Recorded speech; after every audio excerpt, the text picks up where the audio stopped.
যে বাংলাদেশের দুই ইনিংসের ব্যাটিং দেখলেন আসলে মানে হতাশ হয়েছেন না এটাই অ্যাকচুয়াল ব্যাটিং আসলে এরকমই খেলে বাংলাদেশ না সমস্যাটা কি চোখে পড়েছে আপনার?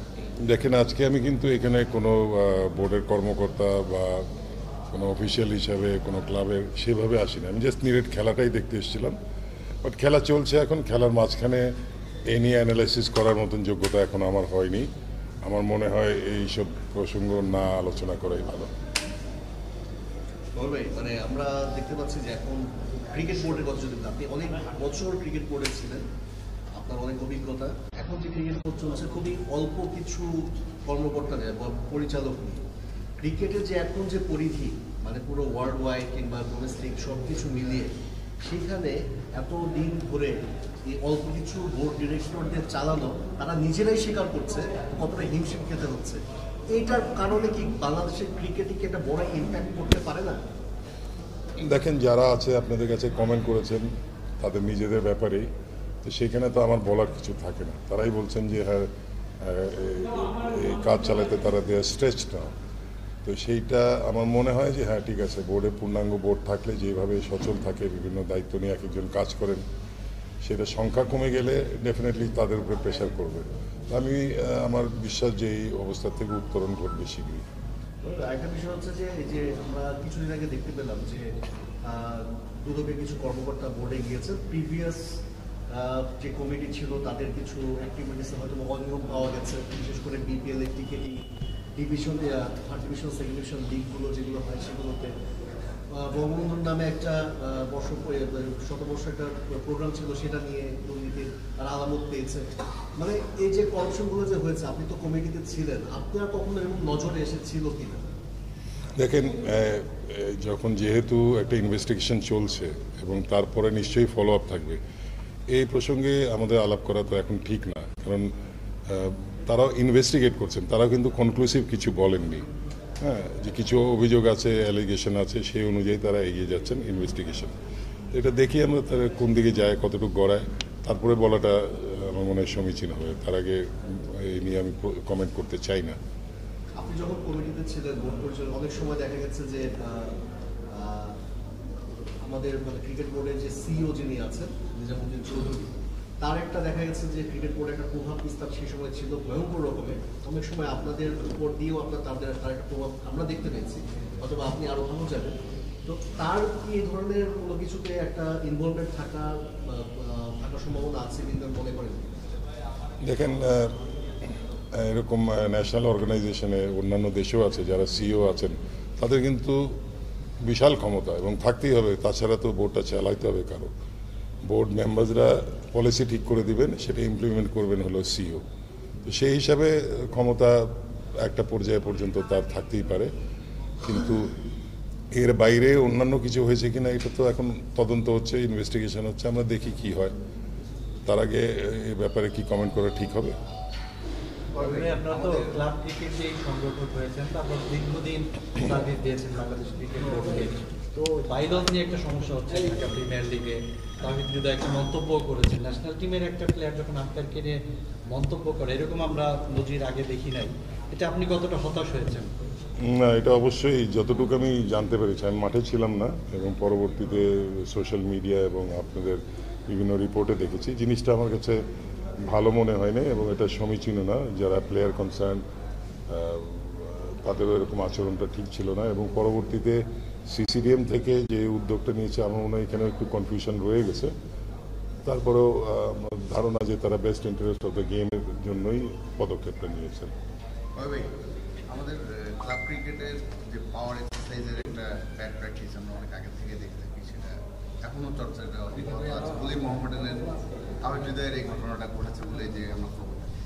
ক্লাব ক্রিকেটের এই দাপটটা বা এই ধরনের পাওয়ার প্র্যাকটিস এটা কতটা দুঃখজনক, এটা দেশের ক্রিকেটে কতটা ক্ষতি করে? না, এটা কিন্তু আপনি জেনারেলাইজ করছেন। কোনো একটা নির্দিষ্ট ক্লাব যদি কিছু করে থাকে, এখন আমি পুরো ক্লাব ক্রিকেটকে দোষারোপ করবো, সেটা কিন্তু আবার সমীচীন হয় না। হ্যাঁ, এটা অনেক সময় অনেকের প্রক্সিমিটি, অনেকের সম্পর্ক বা অনেকভাবেই আমাদের ক্লাবের অর্গানাইজারেই কিন্তু আবার বিভিন্ন কমিটিতে আছেন। সেই সব মিলিয়ে একটা পরিস্থিতি, বাস্তব পরিস্থিতির সৃষ্টি হয়, সেখান থেকে হয়তো একটা সিদ্ধান্ত নিয়েছে। তা আমি মনে করি যে it is the duty, it is the inherent একটা দায়িত্ব থাকা উচিত, যেখানে আমরা ওই বাইলজ বা যেগুলি ডিসিপ্লিনারি বিষয়গুলি হয় সেগুলিকে মেনটেন করে সেগুলিকে ধরে রাখার চেষ্টা করে যাই, তাহলে ক্রিকেটেরই বেনিফিট হবে। ভাই ডোমেস্টিক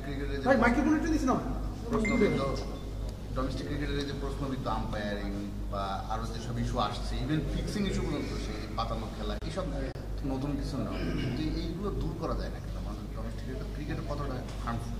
এটা দেখেন, এটা তো সবারই দায়িত্ব, এটা সবাই বসে মিলে ঠিক করে, এবং গুডউইলটা সবচেয়ে বড় হলো যে আমার সদিচ্ছা থাকলে সম্ভব। এখানে কিন্তু আইন করেও সবকিছু থামানো যাবে না।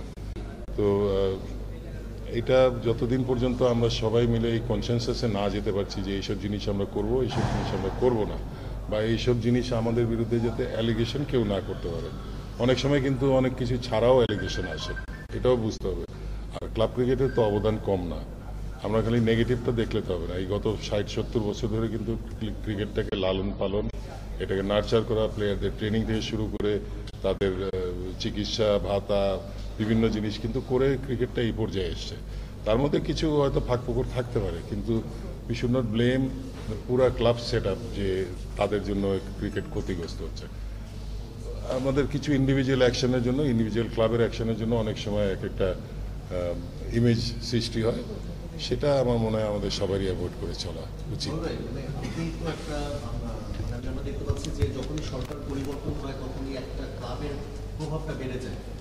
এই 5 বছর আগে আবাহনীর একেবারে সরাসরি যদি বলি, আবাহনীর একটা প্রভাব কিংবা ম্যাচ মাঠে আম্পায়ারিংকে প্রভাবিত করা যেভাবেই হোক, সেটা সবাই দেখেছে যে গতবার প্রায় 12-13 বছর ধরে তারা সেটা প্রভাব বিস্তার করেছে। এখন আবার দেখা যাচ্ছে যে পরিবর্তনের পরে মোহামেডান চলছে। আপনি যখন ছিলেন দায়িত্বে, মানে এই 12-13 বছর ধরে যখন আবাহনীর একটা ক্লাব কিভাবে সুবিধা দেওয়া হয়েছে, তখন এটার প্রতিবাদ বা এটা নিয়ে কোনো আলোচনা হয়েছে কিনা? দেখেন, আবাহনী কথাই যদি বলতে হয়, আমি আবাহনীর সঙ্গে জড়িত ছিল, তাদের কথাই বলতে পারি। আমরা কিন্তু ক্রিকেটটাকে অন্যভাবেই সবসময় দেখেছি। আমার মনে আছে আমি যখন আবাহনী ক্রিকেট টিমের টিম ম্যানেজার ছিলাম দীর্ঘদিন, সেই সময় একটা ঘটনার কথা বলি যে আমাদের এক খেলোয়াড় ছিল, আপনারা চিনবেন নাম বললে, বাট এখন বলতে চাই না। সে একটা খেলায়, আবাহনী মাঠেই খেলা হচ্ছিল, আমরা হেরে যাচ্ছিলাম একটা ইম্পর্টেন্ট খেলায়। সেইখানে সে লাস্ট উইকেটে বোধহয় 4 রান দরকার, 9th উইকেট। আমাদের বোলার যে ছিলেন সে হঠাৎ করে বোলিং করতে গিয়ে রান আপের মধ্যে সে হাত ঘুরিয়ে রান আউট করে দিল, আমরা জিতে গেলাম ম্যাচটা। এটা কিন্তু আইনের মধ্যেই ছিল। ওইখানে সাপোর্টার যারা ছিল তারা কাঁধে নিয়ে প্লেয়ারকে ক্লাবে চলে আসলো, সবাই এলো। কিন্তু নেক্সট ম্যাচে সেই খেলোয়াড়কে কিন্তু আমরা ড্রপ দিয়েছি। কেন দিয়েছি? সে তো হাওয়া করে কেঁদে উঠলো যে আমি গত ম্যাচ জিতিয়ে দিলাম আর এই ম্যাচে আমাকে বসিয়ে দেওয়া হলো। বললাম যে দেখো, তুমি যা করেছো এটা আইনের বাইরে না, আইনের মধ্যেই আছে, কিন্তু আবাহনী এভাবে ক্রিকেট খেলে না, ইউ শুড নো দিস। তো এই সাইডটাও কিন্তু আছে, কিন্তু খালি আমরা দেখি বিভিন্ন কিছু আবার আছে, পারসেপশনের ব্যাপারও আছে। হ্যাঁ, তো সেই সব মিলে এটাকে জেনারেলাইজ না করাই ভালো, এবং অনেক সময় ইন্ডিভিজুয়ালদের উপরেও নির্ভর করে, যে সংগঠনের সঙ্গে যেসব ইন্ডিভিজুয়ালরা আছেন জড়িত, তাদের অ্যাটিচিউড, তাদের মনোভাব, সেটার উপরেও কিন্তু হয়। কিন্তু তাদের সেসব অ্যাটিচিউডে বা সেই কর্মকাণ্ডে কিন্তু এতদিনের ঐতিহ্যবাহী সংগঠনগুলিও কলুষিত হয়ে যায়, তাদের নামটা খারাপ হয়। তো এগুলি আমার মনে হয় সবারই অ্যাভয়েড করে চলা উচিত, কারণ ক্রিকেটটা আমাদের একটা আইকনিক একটা জায়গা। এটা we must all work together for is betterment. Bundle থাকলে প্রতি সেনমানিতে টাকা বাঁচবে। বিকাশ সেনমানি বান্ডেল কিনে জিতুন প্রতি লেনদেনে।